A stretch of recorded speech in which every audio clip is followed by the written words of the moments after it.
Welcome to Hidasri World. Hi hello నేను మా అమ్మ వాళ్ళ ఇంటికైతే వచ్చాను. ఈరోజు చాలా హ్యాపీగా ఉంది. మా ఇద్దరు పిల్లలు నిద్రపోయారు. ఇక పిల్లలు ఇద్దరు నిద్రపోయారు కదా, అరిసెలు చేద్దామా అన్నది. సరే అమ్మ చేద్దాంలే అనే లోపే మా అమ్మ స్టార్ట్ కూడా చేసేస్తుంది. ముందే చెక్కలు చక్రాలు చేసి పెట్టేసింది. ఆ చెక్కలు చక్రాలు చేసేటప్పుడు మా ఇద్దరు పిల్లలు నాకు టార్చర్ చూపించారు. అరిసెలు అయితే చూడండి బూరెలు పొంగినట్టే పొంగుతున్నాయి. మా ఇంట్లో గరిటెతో వత్తడానికి రాదని చెప్పి ఆల్టర్నేట్గా ఇలా అయితే చేస్తాం. ఆడపిల్ల ఎప్పుడు ఇంటికి వస్తే అప్పుడు పండగ కదా, అందుకే మా అమ్మ ఇప్పుడు చేస్తుంది. మరెన్నో ఇంట్రెస్టింగ్ వీడియోస్ కోసం మన ఛానల్ అయితే ఇప్పుడే సబ్స్క్రైబ్ చేసుకోండి.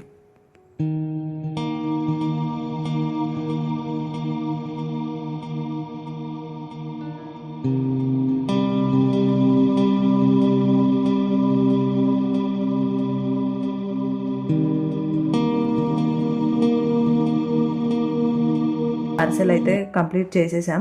వేడి వేడి అరిసెలు తినడానికి అంత టేస్ట్ అనిపించదు, కానీ నెక్స్ట్ డే నుంచి అరిసెల టేస్ట్ నెక్స్ట్ లెవెల్ ఉంటుంది. మీ ఇంట్లో కూడా ఎప్పుడైనా ఇలానే నైట్ టైం చేసి ఉంటే కామెంట్ చేయండి.